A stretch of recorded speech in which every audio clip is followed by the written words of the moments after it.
Welcome to the Uncle Hack Podcast, where dudes pretty much just talk dude shit.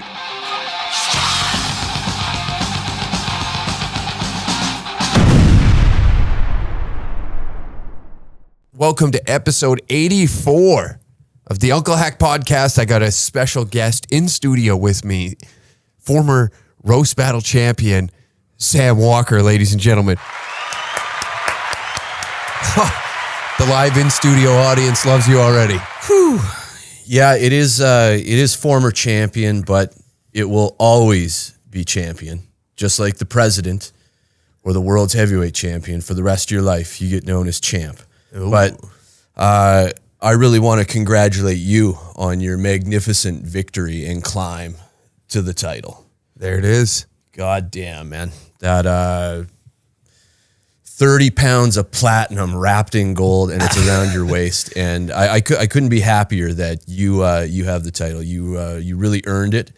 And over the last 6 months, I've really seen you come into your game in the roast battles. It's after getting slaughtered by Forte, it wakes you up when you get spanked like that in front of a crowd full of just a crowd full of animals. I shouldn't say people. Yeah, they were animals, and they wanted blood, and they just watched me get ripped apart. It was like watching a gang of hyenas get a baby fawn away from its mother. He got his claws into me, and he ripped you out of your mother's belly.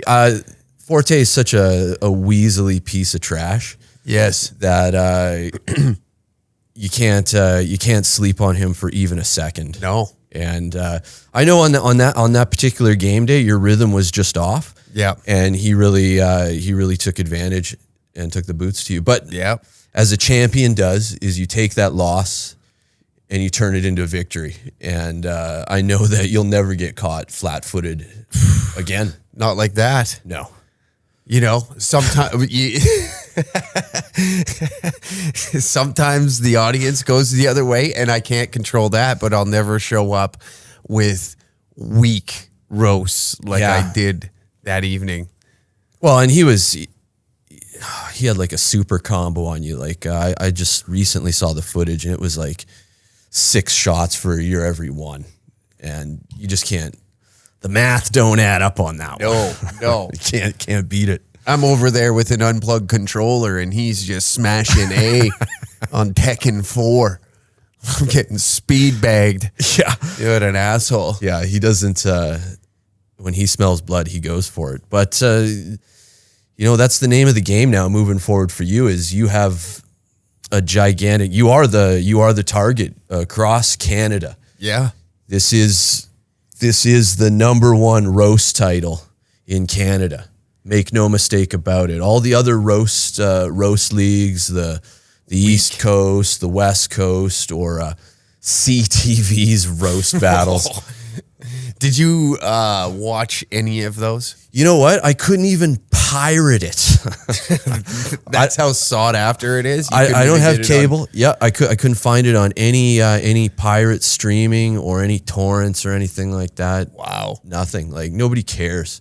Pathetic. Yeah, and Russell, bless Russell Peters, mad respect for Russell, but the pandemic hit him hard when he's doing CTV roast battles. Wow. Yeah, I had to load up the PJ to head out to fucking Toronto just to sit there and listen to that garbage. They probably paid him handsomely that he couldn't refuse. Oh, yeah, our taxpayer dollars definitely subsidized, but as long as it's going to Russell. Yeah, I'm fine with that. I don't mind. I'm fine with that. I'm fine with him taking our Canadian money back down to America where it belongs. Our Canadian Tire money. Going 25% of the way. Unreal. Yeah. He's got fat pockets. I was getting messages from people on that show. They were private messaging me, asking me for roasts for their opponents, kind of deal. And I was in my historic reign of 1 year of being champion. Right. And get the fuck out of here. No free rides on this one, man. Oh, no. So they're in the filing cabinet. Yeah, like I got a file open on probably every comedian in North America. For real. Like anybody that crosses paths, they're going down in the notebook as potential, right? Mm-hmm. Constant. You'll know it too. Like everybody's coming for you now, and you'll be constantly writing for the rest of your life. It'll happen. Yeah. It's been, well, you know what? It would have been, was it November of 2020 that me and you met in the finals for a vacant title, and that was my rookie fucking game. No, man, that was you getting lost in the ether there of the last 2 years. It was February 2021. Oh, okay. That was when that was the first time we did the roast battle, Right. since the original lockdown. You know, I gotta preface this. This is Canada, so we've been on like I don't know, 4 or 5 lockdowns. You lose count. I think there still is. Over time. They can drop the hammer at any minute. Yeah. And that's what everything that's been going on in this country as far as politics and protests and all that. It's all about getting the power out of these people's hands to snap their fingers and shut down everybody's life again. And you're seeing it. Yeah. You're seeing it again. I think they're already hinting at a possible another lockdown due to climate change. Yeah, metered by the kilometer. Yes. Taxed on the type of vehicle you could purchase. Yeah. It's, getting a little Taliban bananas out there, as we like to say. It really is. Like there are organized criminals running this country, and I wouldn't say the organized criminals are the people in power. It's the people telling the people in power what they want to do. So I'm under no illusions that these figureheads and lightning rods are like that nice fella on your shirt, whoever that guy is. Oh yeah, the leader of our country. The greatest leader. Yeah, well, The great leader. great leader. He's already back from the Ukraine, actually. Yeah. Yeah, went down for the U2 concert. So I read this blog post. I don't want to say it was an article. Articles hold weight. Yeah.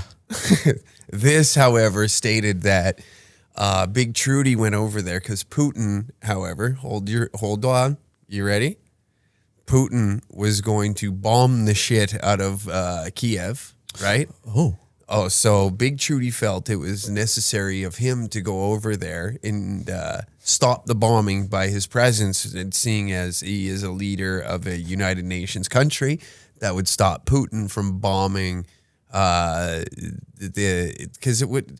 What are they labeling it? It was like his reign of victory or whatever their. I can't remember. There's a specific little name for this, but it was going to be that the Russians are claiming victory over the Ukraine, and they were going to bomb the Christ out of Kiev and hopefully kill President Zelensky, and that's why Big Trudy went over there, made his presence known that he is in Kiev to stop the bombing happening from the Kremlin.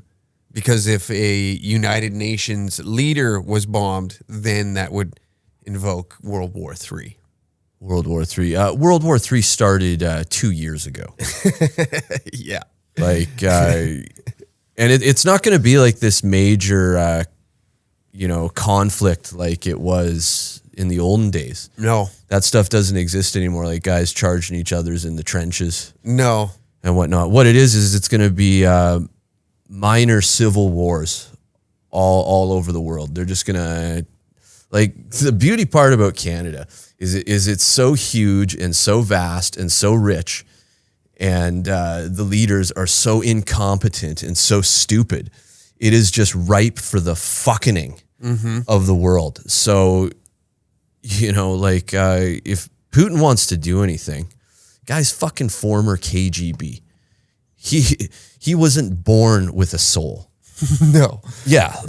There is no morals there. No, there never has. There never will be. He's obviously got some sort of decent PR to make it this far, but it's done. He's finished. His name is mud forever in history because Facebook told me so. Oh. And, the magazines and the newspaper, those are all the arbiters of truth as far as the general population is concerned. And if it's in like you're saying about that blog post, at least in a newspaper, somebody's getting paid for the propaganda. Like a blog post is just spewing it off for free. Well, that's what I call all the articles now. Yeah. Blog posts. They are. That's just glorified blog posts in my mind. It really is. There's no editorial control anymore. There's nobody arguing for any other side other than what the claimed narrative is, and anything outside of that is horseshit. So I really, truly stay away from just everything now. Like there is no, as far as I'm concerned, reputable news source. No, even when you get involved with like your favorite YouTubers or your favorite whatever personalities that you like online and what they're covering or what they're talking about, it's still biased media. Yeah, based on what their values and whatever political, if you're dividing it in political spectrums, Yep. you know, it's so you kind of just take in whatever you need to fucking sleep at night. I think at this point. yeah, and the agenda is so thick that if anybody is relatively awake or critical thinking, the smell of it is like a dead, rotting body in a hotel after 2 weeks. You can't ignore it. It smacks you in the face. You know of this smell? Oh yeah. I've been on comedy on the road, and believe me, they don't put you in they put you in the hotel room where they can exit your body as quickly and quietly as possible. That's always the comedian suite at any hotel. Okay. Yeah. Just due for an overdose. Yeah. We're doing pretty good these days because we're working outside the system. I got to say, Hack, it is a true honor and privilege to be a part of the Danger Cats. It is an honor to have you with us. You've changed my life and given me an avenue and something worth living for. Because if I didn't meet you and find the fan base, I'd probably be dead or in jail. Well, we're heading down that path anyways. I know, but we get to do it together. You know, the drive is just less lonely now. That's all. Yeah, it really is. And it has been a lonely road in the sense of like, there's nobody else out there that's willing to be funny and put it on the line. Like laughter knows no boundaries. And the reason that restrictions are so tight is because they can't control laughter. They can't control what you guys laugh at. And when this guy is tearing it up online, it really messes with him. Yeah, well, thank you for saying that before I tail into something, because it's fun to actually have some dudes that think alike and are willing to go the extra mile too. Yeah. Because I've just with, you know, people that I've ran into in the past too that do shit online, or, you know, there's always the back thought sits in their head. Like, is this going to affect me in the future? And I don't think that thought has crossed any of our minds, and we just deal with it as it comes. You know, it's more about getting the laugh, getting it out there, doing the show, and then seeing how hot we can get the old spaceship and how tight we can get her to the sun. You goddamn right. You goddamn right. You know? I know these weak motherfuckers, they're talking about Mars and we're flying that fucking straight into the sun. I think we bolted right through it. We split that fucking rock in half so they can really dig to the core for it. Yeah. You're welcome, NASA. Yeah. When are you going back to the moon? How come there isn't a hotel on the moon? If they went there in 1969, don't you think they would have laid a foundation for space tourism? Well, they were playing golf up there. They're halfway there to a resort. Mar-a-Lago. More like Mara, let's go. Oh yeah, dude. But it is, it's definitely nice to finally have, you know, a little support in the front lines. There's dudes that were always kind of, we got dudes in the background that their jobs don't entail being in front of the camera. No. But there's the freedom to do whatever the hell we want. And it was always difficult doing it by myself, and you probably had that as well, where you're running into, you have to lone wolf it. You're just a lone wolf in the fucking woods trying to navigate your path. Yeah, and you never. Pardon me. Oh, there it is. It's done and over. You're never gonna get anywhere as a lone wolf. You need to run in a pack. Mm-hmm. It really is. And, it doesn't have to be hundreds of thousands of people. It can be a group as small as 3 people. Yeah. Two or 3 people. That's all it takes to get some traction. And man, the shows we've been having lately. Oh. You guys see what he does online and everything, but you really got to come out and join us for the live experience of live stand-up comedy, because you've been a relative newcomer in the last 2 years, but your performance and everything has grown by leaps and bounds, and it's just nothing. It's nothing but fun. Like when we do social media and stuff like that, we got to kind of be careful with words and stuff like that. You trip the algorithms, and there's definitely people that get assigned to us. That is their job all day to monitor. But you come out to the shows, and I guarantee you'll hear the $50 words, what everybody wants to hear, right? Yeah, absolutely. And that's where we really get to tear loose and have some fun. Yeah, and the shows are getting badder, bigger, better. Yeah. Every single time we go out, and it doesn't, numbers wise on who's in the audience does not matter, because you're getting the experience of, shop talk live right there. It is. And there's a lot of funny guys out there. And I know there's a lot of Danger Cats fans and Sam Walker fans they're really funny. Yeah. But they could never do what we're doing, because they'd have to go and grind it out on the open mics and put in that effort. And in this day and age with the gatekeepers and everything, like we're the last guys that made it through that gate. Yeah. Before it got slammed shut. Like I pity the young guys coming up, or anybody trying to have a genuine, real voice in the industry now, because you are going to get cock blocked. Well, fuck, dude. I'm seeing more and more shows pop up that are censoring speech. They're quote unquote safe space, There's with Putin with his finger on the nuclear button, nowhere in the world is a safe space. No. You got to live by the seat of your pants. Exactly. And that's what annoys me the most with all this shit, is seeing people that, hey, you got into stand-up comedy, and this isn't directed at anyone specific. It's just in a broad, point of view by just seeing it pop up, and from the West Coast all the way to the East Coast, and you're seeing people that are putting up these rooms that censor speech. Now, granted, this is your room. You can do whatever the fuck you want.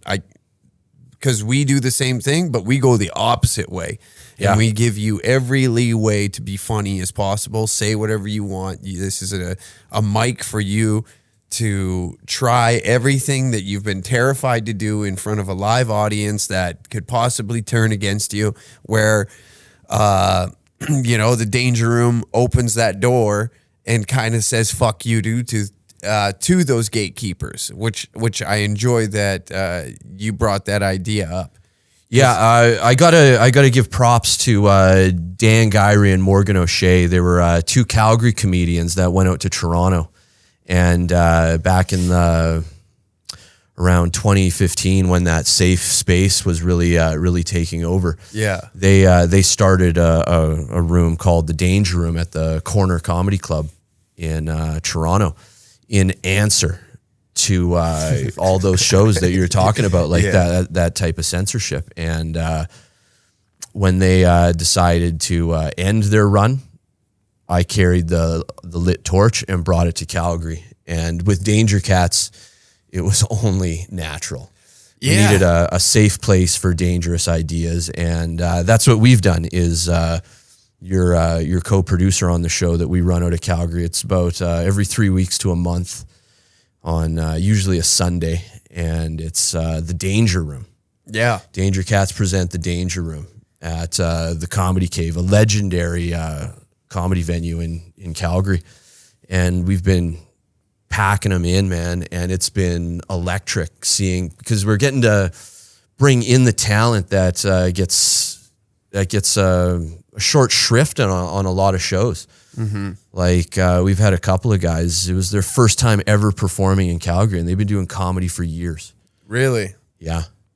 Jeez, and so man. They're getting to debut at our show and get exposed to a new audience, and the feedback has been beautiful, man. Like the people have been speaking.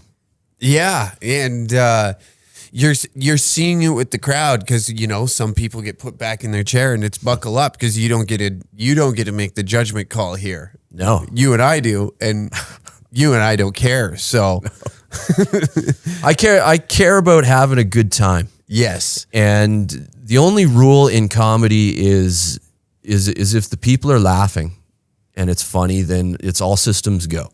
Yes. And so you and I, we're not just being crass for the sake of being crass and to shock people. This is what makes us laugh. 100%. And if I was an audience member, I'd want to see me and Hack.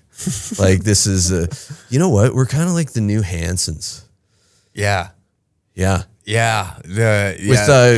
With Weasel Forte and his it's just like the Hansons of Canadian comedy coming in and just running a train on you before you know it. That's exactly it. Our first show together is that. Remember when they get their first shift? Yeah. All right, fellas.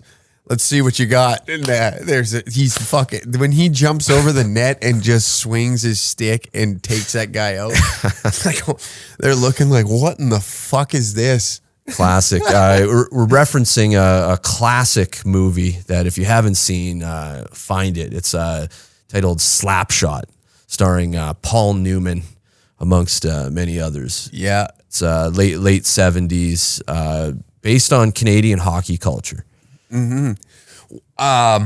So that movie's actually based off of Federal League.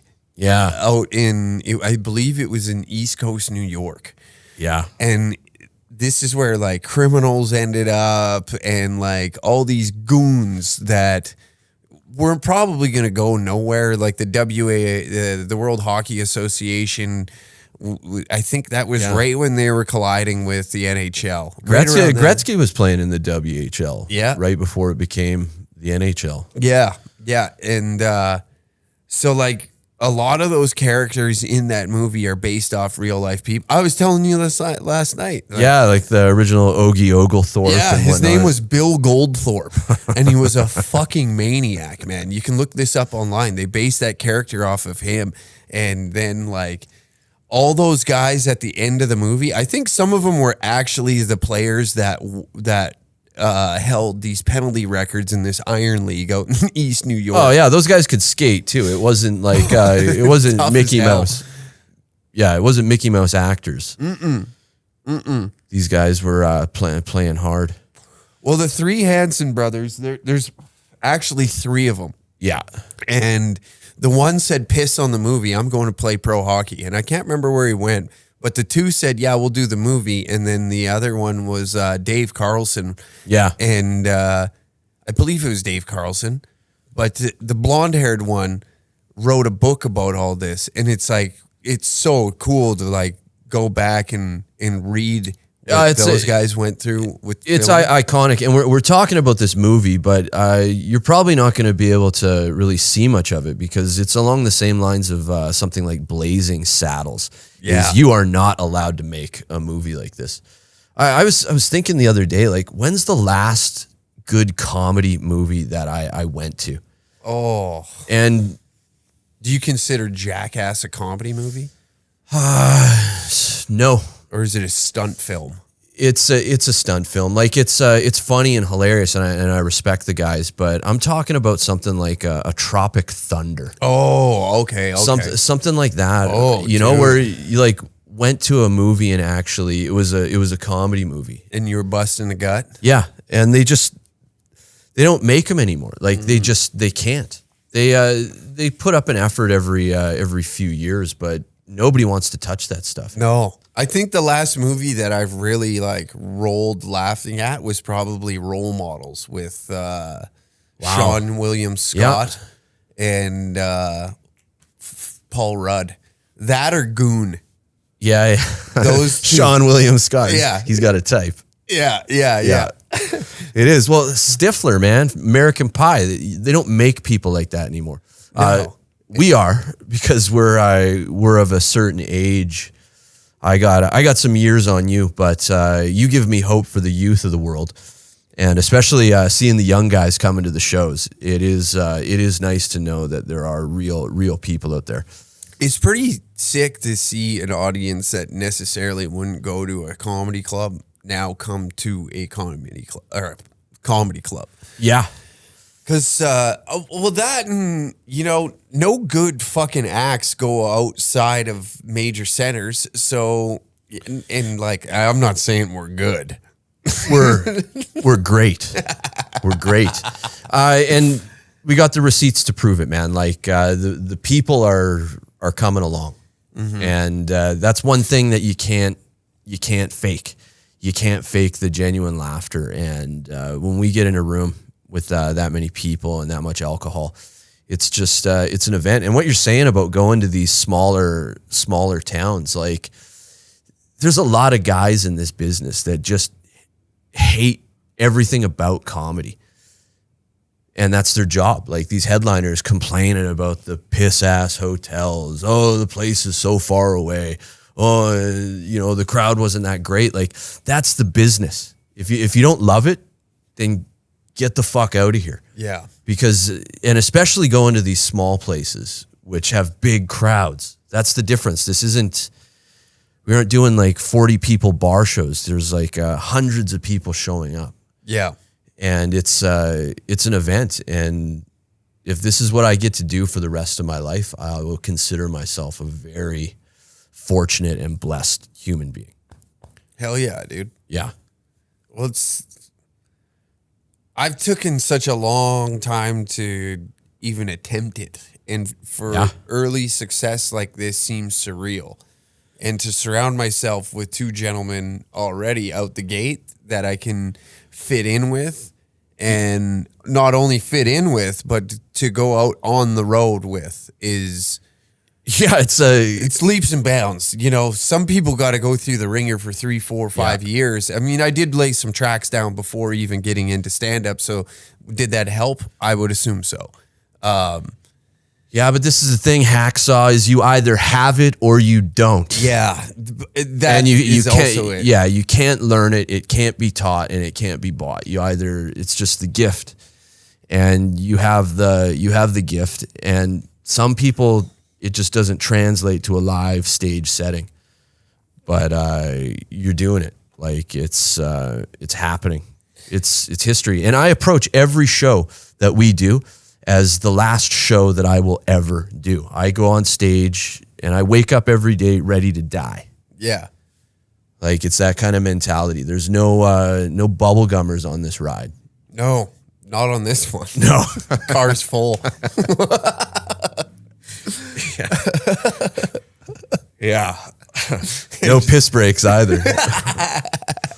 Unless we're stopping for gas or food. Exactly. Then you take a piss break. Then that's when you get your piss break. Rules of the road. That's right. Yeah, we've been riding with some guys these days that got like hamster bladders. I don't know what's going on. Match that hamster brain. Oh shit, dude. No, it's been a fucking wild ride already, and we're only getting started. That's the fucked up part. That's what I have to, when you're laying in bed sometimes, and you're going over the weekend's work and going over your notes and your mental notes, and and all that. It's definitely surreal. It is, because I didn't imagine myself being able to break into stand-up comedy, let alone even being remotely good at it, and then let alone being able to take that act on the road. Time for a little ad read. Patreon.com/DangerCat69. Volume 1 through 4 of Roast Battles is available on there for you today. You can also get a exclusive version of the Uncle Hack podcast available on the Patreon feed. So that's an extra episode every week, and also added into an exclusive Discord to discuss matters of whatever the fuck you want, really, with other members of the Patreon as well.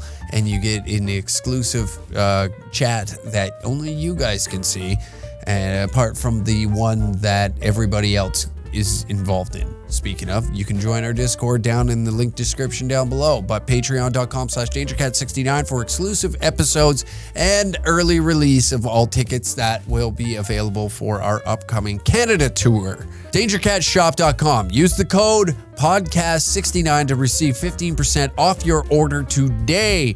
T-shirts, hats, stickers, all that nonsense. We got it on there. The Big Trudy tee, the retro tee that I'm wearing, or retro hoodie, sorry, that I'm wearing right now at DangerCatShop.com.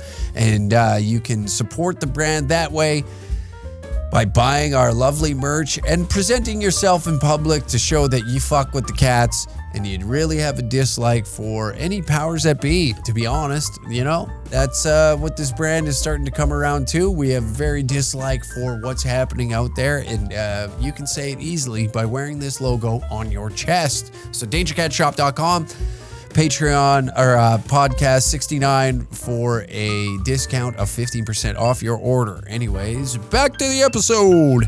You leave a lot of rope out there for me to make the mistakes and learn from them, instead of being like, okay, you're the middle spot tonight, keep it tight on 15 minutes and get the fuck off. There's, we're doing something different that I don't think a lot of other people are doing right now. And that's with the good graces of your guys' help, and also giving me the room to go out and make my mistakes and learn from it, and seeing how much time I got and learning that the hard way rather than, and I'm blessed to have that in my corner as well, because there's not too many people that can bring something to the table and then attempt to deliver and be okay with failing and going back to the drawing board. And then also having some guys that have been in the industry for as long as you and Brett have to also allow me to go make those mistakes, Yeah, but this is the thing: is you're a student of the game, and we all are. There's never an all-knowing omnipotence in this. It's always you take your experiences and you work with what you have, and you try not to make the same mistakes twice. Yeah. But you make a lot of mistakes. But when we're doing our big shows, what people don't understand is on the weekends is ideally when we're rocking the shows, but on the weekdays we're hitting as many mics as possible and working on stuff and figuring out. And one night you're doing a show in front of 500 people, and then the next week maybe it's a dozen, but the show doesn't change as far as what the people are getting. No. And that's where you're different from a lot of guys in this industry. Is they get caught up in the numbers and everything, and you're just pure. You're a purist about it, and it is about grinding it out and paying your dues. But you gotta be able to get into the club in the first place. Yeah. That's the part I'm learning now. Is we're capable of doing our own thing, but once there's two sides to this industry. You can do it yourselves, like we're doing on the weekends, and then there's getting into clubs and working the clubs and that type of shit. And that's been the learning curve, because I'm not there to, could I middle? Possibly. Could I not? I don't know. But at the same, sorry. Come on, best middle in the country. Hottest right middle. Here. Okay. Hottest middle in the country by far. The ego's removed once I have somebody in the room with me to check me. When I'm sitting in the other studio by myself, I can really let it rip. But now I gotta tone back. I might slip up on the tongue. No. We got razor tongues and fucking ripping labias off. It's crazy. I don't know. I don't know what the future holds, but I do know that what is happening is something unique and special. Our third man of the Danger Cats crew, full patch members. Yeah, we got a lot of affiliates, but I'm proud to say that I'm a full patch member of this organization. Is the three of us can get through anything, and by anything I mean travels, obstacles, canceled. There is no the comedy never ends. No, it wouldn't matter if we get banned off the internet. We'll start making thumb drives and DVDs. Go old school. Yeah, if it gets to that, because I know Canada's got some crazy internet censorship coming up. They got some really heavy duty bills where they're going to take like basically anything you post online and hold you to the same standards as a broadcasting corporation. Yeah. And if you aren't towing the party line or whatever, it's not going to make it. And you got to be licensed. You got to be like a licensed purveyor of content. And in Canada, it's just going to be, unrealistic. They don't want you having actual feelings and thoughts about things. No, it's getting out of control, man. Is it Bill's? Am I confusing Bill C-16 or is it Bill C-18? I don't know. There's C-11s in there as well. We got a lot of C. Any bill with C and a number behind it is nothing good. No, we already have rules and regulations in this country. And they're just basically changing the wording to give it a broad umbrella to basically, if they don't like you or for whatever reason, they can just unperson you, demonetize you, kick you off. Yeah. Yeah. Well, look what the music industry went through with the CRTC ruling. You know, Look how many Canadian artists that broke through into America that, instead of that happening in their career, they ended up being bartenders or barbacks and then waited for road gigs to fucking happen. And then that's where they made their money. But then they're going to, like the same thing that we're doing right now is we're building a brand and all that, but we're looking to break into America and go down there and be a part of, their community and be able to do comedy worldwide. Yeah. It's impossible to just pack your shit and go down there because we can't afford a 10-year ban in the States, unfortunately. No, and you gotta be really careful with them boys because they don't fuck around. Yeah, contrary to popular belief, they do care an awful lot about their borders. Yes. It's a huge like this thing where it's just like open borders. From my experience being the northern neighbor, no chance. No. There's no fooling around. And what we do need to do is just keep exploding so that it just cannot be contained.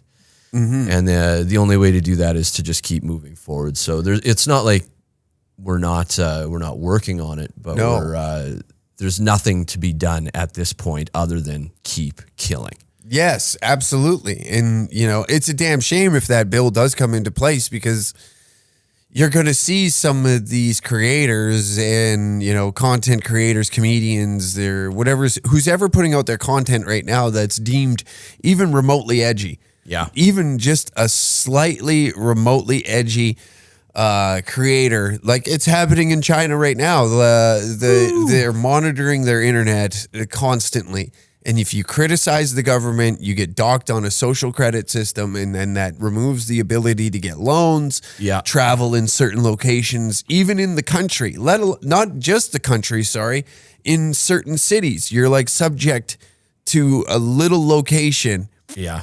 And if you're affiliated with that person, you get docked points. So you're pushing these people out and basically removing them from society and making them non-existent. Yeah. They're just non-playable characters that pass you by in the street. Well, we're seeing shades of that all over Canada with divisiveness. Yeah. And I personally, for me, I absolutely refuse to divulge my personal healthcare information. If I have any medical procedures done on me, that's between me and my doctor, and not the coat check girl at Earl's, or You're right, though. or the bartender. And so I've had to sacrifice my ability to travel by airline in this country. There are 4 countries in the world where you are not allowed to leave, and that is China, Cuba, North Korea, and Canada. Yeah. Which is an illustrious list, I must say. But that's where I'm at. But what we're doing is road dogging it, man. And I don't care if I have to drive 18, 30 hours to get places. Mm-hmm. I will get there. But the paying for the privilege of getting treated less than a Robert Picton pig on these goddamn airlines. Like, oh, what a privilege. What a privilege. It's embarrassing.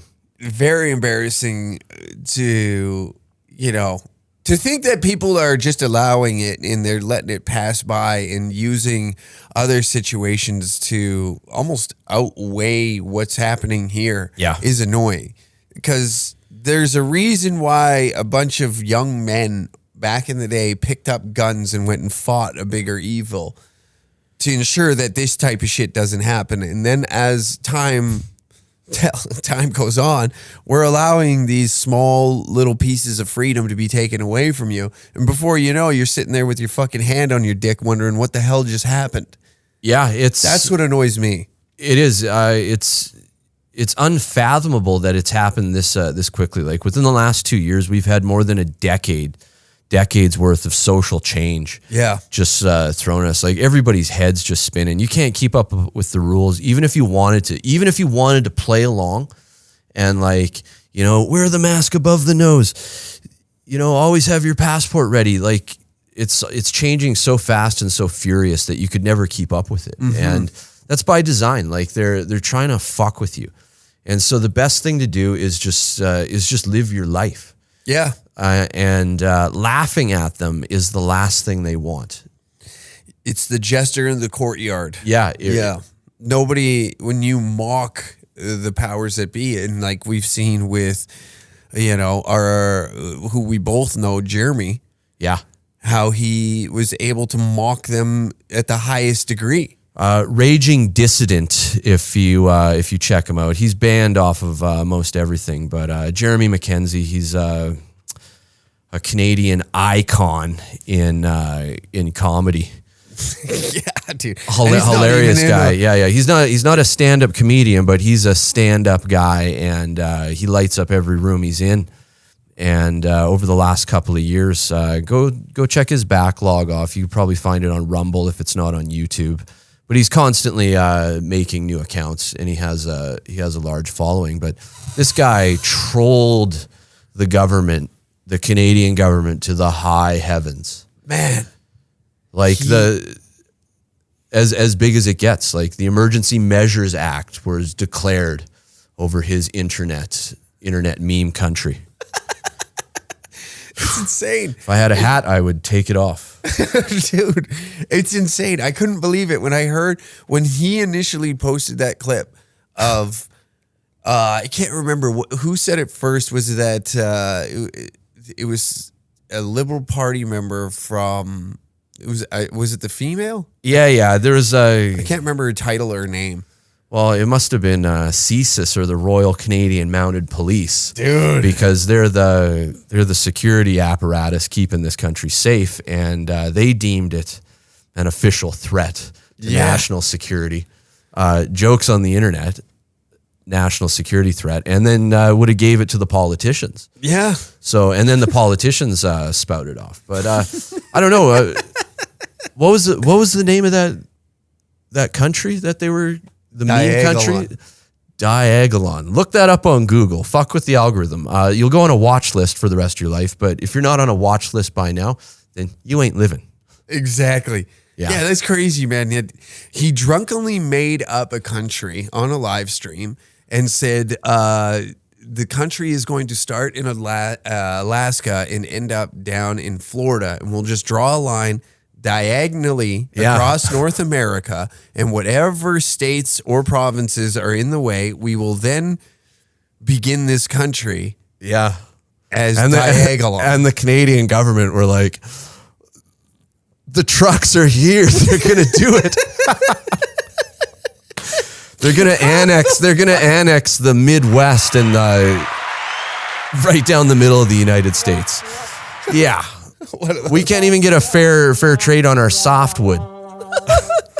These guys are worried about a meme country of a bunch of fucking blue collar gentlemen, ex-military fellas that go on the internet and just they're trolls. Yeah, have some drinks and tell some jokes. But that's where we're at now. Is there is no visible enemy that they have to make up one. Yes. Two of them got on. Derek Rance got on there as well, and he was just like jokingly saying that he hopes somebody drives a semi through the walls of Parliament. And they used that. Oh, that clip was played over and over and over again. Of course they would. Classic. It's all make believe, smoke and mirrors bullshit, and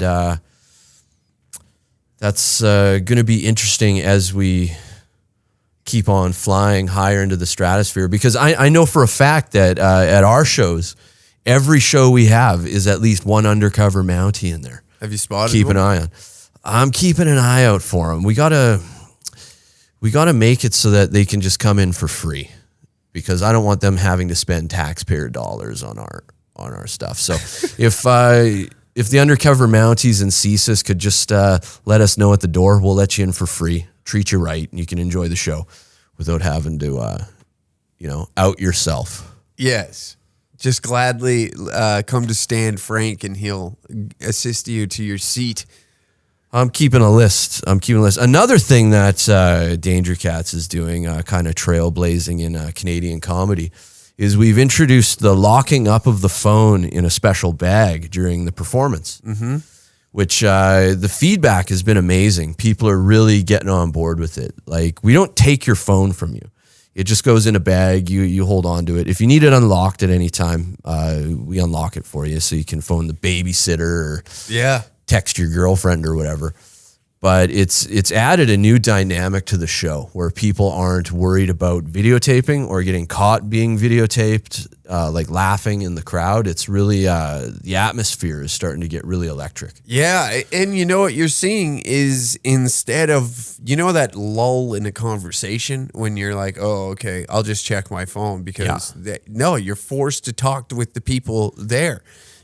Yeah, tables are getting together with tables. They're buying each other drinks and engaged for the hour and a half. And we've had people come up after the show and thank us. Yeah, for it was nice to be free from the phone for an hour and a half. And I didn't think of it like that. We were kind of, I shouldn't say we.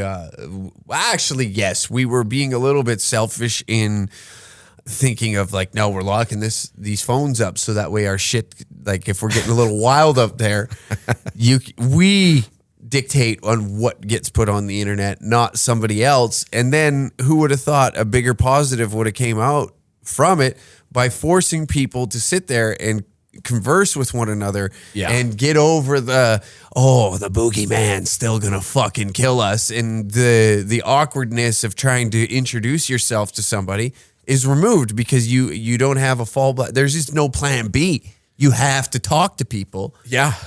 Or else you just look like a jackass sitting there twiddling your thumbs. There's nothing to scroll on. You're forced to talk with your neighbor. And everybody's needs to get out and go to these places again, because like whether you like it or not, you were affected by the last 2 years. Nobody made it through this unscathed. No. And it was a rite of passage. And for us to be achieving higher goals is something that's really unique, because a lot of people got out of comedy, or the comedy is diluted. It just doesn't have the same flavor. It's not as vibrant, and we've gone the opposite way, where everything's getting better. Yeah. And that's a win after the last 2 years. But I know you've lost people, and I've lost a number of people in the last couple of years. Yeah, during the course of the lockdown, yeah. For whatever reasons, mental health, drugs, or just failing health with what's going on. And there's going to be people like that. They can't come to the shows anymore. Like they're gone, and I mourn them, and I feel bad that they're gone. But at the same time, that means that what we do has to go on. It's even more important that we keep putting on shows. 100%. It's getting people out. It's getting people together. It's it's using language that even job sites now, man, are deeming too dangerous. It's pathetic, man. I cannot stand it. I'm seeing these, like, I've had a few things sent to me of H&R regulations. Oh, man. Anytime they're talking human resources, God. that's bad. How many women did you actually work with in your working life career? In the field? Yeah. Very few. And those women that were out there talked filthier than most of the guys. They went further than the dudes, and they were respected. But then the clean coverall ladies, when they came out, everybody tightened up and was like, fucking great, here we go. What is this fucking asshole going to report today? Yeah. So, yeah. I actually got let go from a job when I was 19. Because this woke bitch from Calgary, when I was a glazier down in Lethbridge, Alberta, she became the regional manager for down there. And of course, like, I've always had a mouth on me, right? I've worked with blue collar guys. We're in the back. There's no customers back there. We speak to one another how we speak to one another. Yeah. And she overheard me saying something that she deemed offensive. I think I called one of my coworkers a faggot or something like that. Oh, quit being a faggot.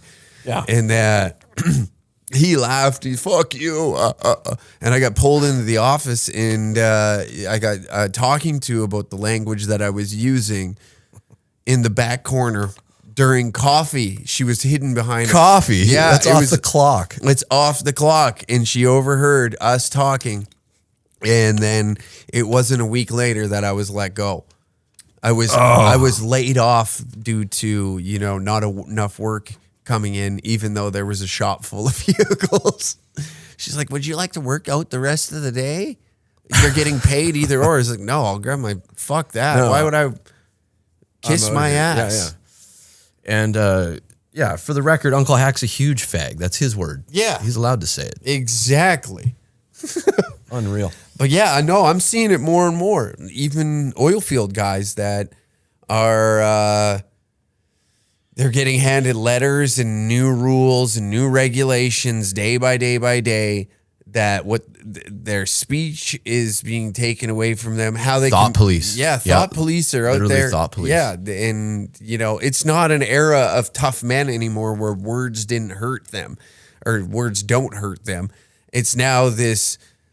I don't know what it is, but it's annoying. There's like an entitlement of I don't know, like your self-worth is worth more because of your victimization, and you're dealing with these people now in those industries that use that to their advantage to advance themselves, because as it goes up the chain of command, they have to deal with it or they get a lawsuit down the fucking pipeline. So it's just... Yeah, and everybody loves making money. Everybody loves making that money, so they'll do whatever they have to do. That's why you really have to kind of have an entrepreneurial spirit if you really want to. If you really want to let it fly, and you cannot be afraid of losing that job if you want to you really want to go for the gold, right? Dude, I think that there was numerous times where I put things on the internet while still working in the oil field, and I'd think to myself, be like, all right, this is the one. This is the one that takes me down. And bless you for it, because that is why Uncle Hack and the Danger Cats are a thing, is because you endeavored when others would not or could not. Like I understand. Like you got a family, you have kids, you can't be willing to lay it on the line so you can tell dick jokes in the back room. But that's where we come in. We're laying our lives on the line. Absolutely. In order to keep that stuff going. And it's just even by coming in, you know, not saying that you have to spend your money on it, but coming to the shows and being a part of it can give you that relief to know that it's still happening. Oh, yeah. You know, there's been numerous times where, you know, gentlemen have came up and said to all of us, be like, I'm so happy that you guys are doing this, because life has been hard enough not having anything to laugh at, and knowing that there's assholes like you three gentlemen out there that are ruffling feathers is soothing enough that I don't need to go and ruffle feathers. Hey, fair enough. And like you said, there is repercussions to your actions, and if it's going to cost you a job, and that job being lost is going to cost you the house and income, food, taking care of kids, wife. It's already hard enough as it is. You know, it's already hard enough. It ain't getting any easier to make a dollar. And I respect anybody that's making money any which way they can, other than federal employees and law enforcement taking that juicy overtime. Yeah. Sold their soul for rock and roll.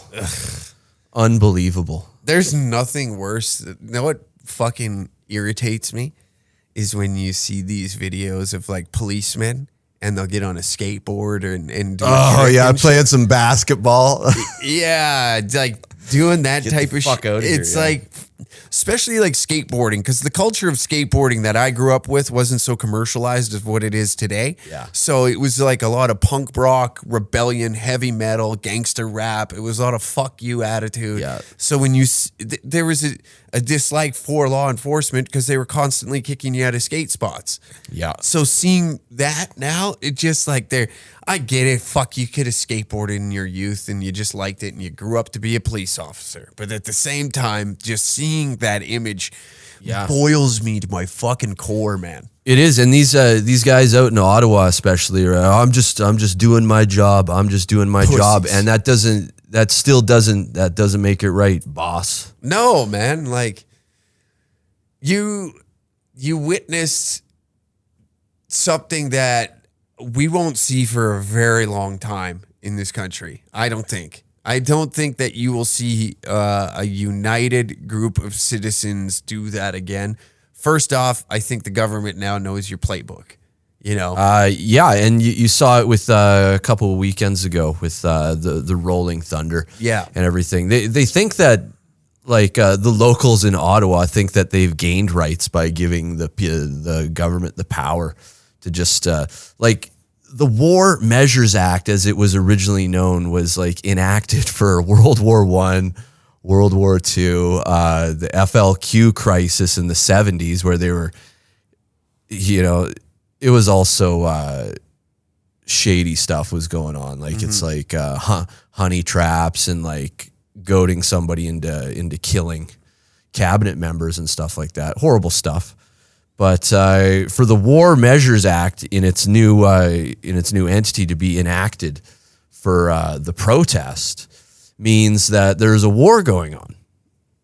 Yeah. And that they've declared war. So all these police officers and whoever, like, now they don't look at you like a citizen. Now they look at you as an enemy. Yeah.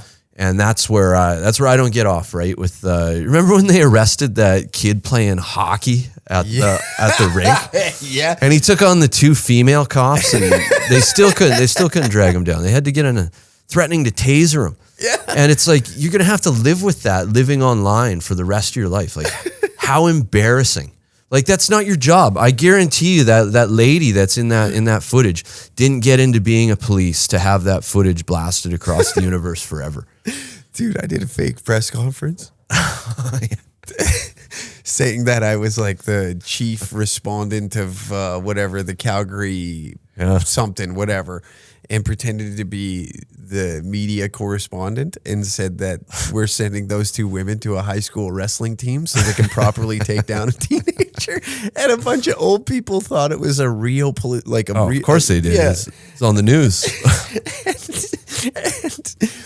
and the comments on it were phenomenal. Yeah. Phenomenal, dude. I couldn't fucking believe that opened a whole new window of like, oh, I can take comedy to a different avenue of like fucking with people now. Yeah, they're so gullible and so susceptible to it, right? Like, bless you for doing it. Hilarious. There was I put a picture of a New York PD officer that was just jacked, and I said, I'm sending this guy out in the streets. I catch any out there, I'm suplexing you through a Honda Civic car hood. Or something along those lines. And there's old ladies in there. This guy should be fired. Yes, if only it were that easy. But that's what made that shit 10 times funnier. And you know what? Looking back at like what I first initially started doing before meeting you guys, and I was very, I don't know, I guess you could say I was political, but I was also very biased towards whatever I was thinking at the time. And as you grow, and even as a comedian, now getting in the beats of a comedian, now you're on the side of the citizen, and you have this, I don't know, I've controlled the anger and all that. Yeah. And now I've turned it into something different. And maybe it's not perceived as well as it did before when I was in coveralls being fuck you, and that was just different. Yeah, it is, but it's the evolution, and it's also, you always got to be punching up. Yeah.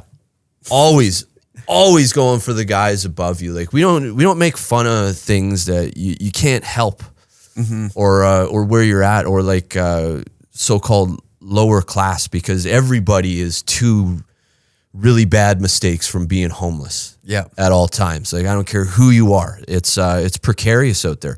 So you don't pick on the little people, but this isn't a right or left. This isn't political affiliations. It's like, we're coming for fucking all of you, every one of you in the institutions are rotten to the core, and you're all a bunch of rat fucks. Yes. So this isn't playing favorites in that sense. We aren't affiliated with any of these parties. No. I've learned that very quickly upon getting more, I like more involved in comedy, maybe, or I don't know what changed my viewpoint with it, but I think it's more so as you dig deeper, beyond your youthful brain that is easily consumed by media or what's in the headlines, and you take it for face value, and you go a step further to try and see what's behind all that bullshit. And it kind of got me painted with the blue brush early on. Because that's all they have is to put you in a box. Yeah. But it's not that easy. No. And now we have our own thing. Yeah. And I agree with you with always going at the powers that be. And it doesn't matter which one of them. You throw on a suit and tie, you're done. You're in, yeah. Bankers, politicians, lawyers, you're all fucking dipshits in my mind. Yeah, it is. And it's not just being nonsensical and a blanket statement. It's like, I live in reality.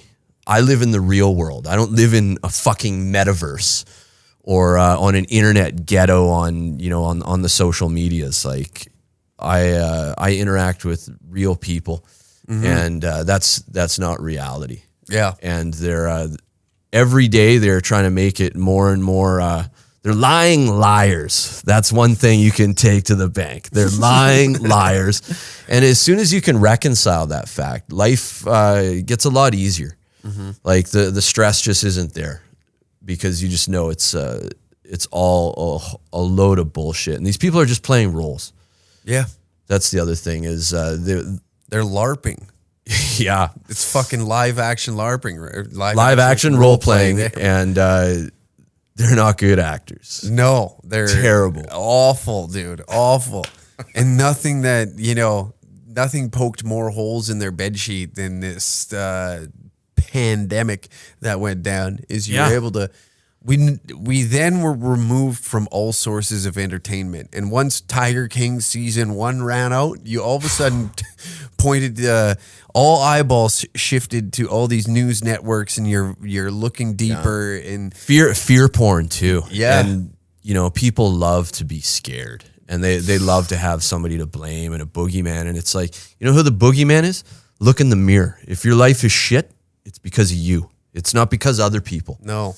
It's on the individual, and that's what I've seen in the last is a colossal shift of responsibility of people just willing to blanket blame a group, any group at any time, and switch sides. Turncoat snitches, is huge. The amount of tattletaling that's gone on in the last 2 years. Oh, dude. For the rest of my life, I will never let people forget how poorly they behaved, and I will honor and reward the people, the real people. Now I want to end with something here. I don't know if you've seen this yet, but the title was disrespected one last time. So Whoa. you went all the way to Austin, Texas with this thing, right? We did. You got the title christened by none other than the roast lord, Tony Hinchcliffe. Am I looking at Alicia Schneider, former roast battle champion? That's her signature over the roast god Tony Hinchcliffe's signature. That is.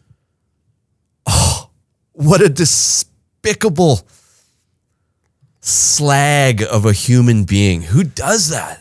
So you traveled. You've taken this belt everywhere. When Yeah. you were a champion, you took this. It's impeccable. It's in rough shape now. I'm seeing some marks on it. There's marks. We're The missing rivets. Holy shit, dude. We'll spruce her up. She's missing rivets on the side plates. Missing. You know what? Before I went to bed every night, I'd take a screwdriver and tighten all the bolts up. They're diamond studded, so they're very expensive because it's 30 pounds of platinum wrapped in gold. The good news is I got Tony to sign it twice. Remember, Yeah. I got him to sign it on the inside. There's the second one. Yeah.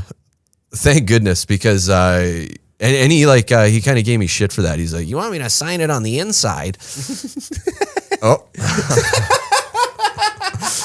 And then I was like, no, you're right. Sign it on the back. And that was, where that's the main event spot.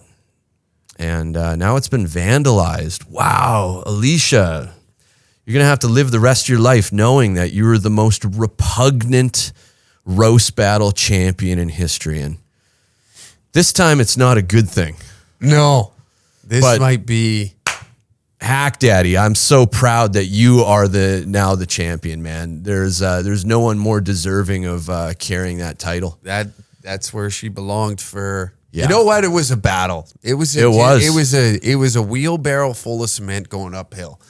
I would make a final to get into the number one contender, and then I would get slapped around there. Go back, got to climb the mountain once again, get all the way up there. Yeah. And then finally, the second last roast battle, I was able to prevail and get through it. You lost the title, so it was the writing was on the wall. It was leaning in that. It was a storyline that worked out in our favor. Yeah, but I just want to, while I have you here, I really want to apologize for stealing the title belt. When I lost it, as I was signing it, I decided that Alicia had disrespected it by throwing it on stage and breaking my pit vipers in the process. And I didn't feel that she was a worthy champion, and so I did a cowardly but honorable thing, and I stole the title belt. And she didn't get it back for a week. No, She didn't get it back for a week. you gave her a training belt though. I did. I made a tinfoil training belt and made her wear that in order to prove that she could handle the responsibility of this thing. And I'm looking at it, and it's missing rivets all over the place. I'm starting to get upset here, man. Yeah. Well, we should wrap this up then before we have an explosion and the camera sees. Yeah, man. What the camera sees. Sorry to end on that kind of a note, but that kind of thing just doesn't jive with me right now. But we have it back in the Danger Cat's corner at least, and we'll spruce her up. Yeah. We'll spruce her up. It can be repaired, but hail the new champ. There it is. Thank you for tuning in to another episode of the Uncle Hack Podcast, and we will see you next week. Tour dates. We forgot to say that. Myself, Sam Walker, in Cold Lake, May 21st. Yeah, and Brett Forte. Brett's going to make this one. He knows. And then we're back that Sunday for a Danger Room at the Comedy Cave. Yeah, which is, I believe, a long weekend. I think it's the queen that's about to pass away untimely. It's her birthday or coronation? Either or. I don't know. We're going to be celebrating. It'll be a good one. Yeah, the monarch can lick our nuts.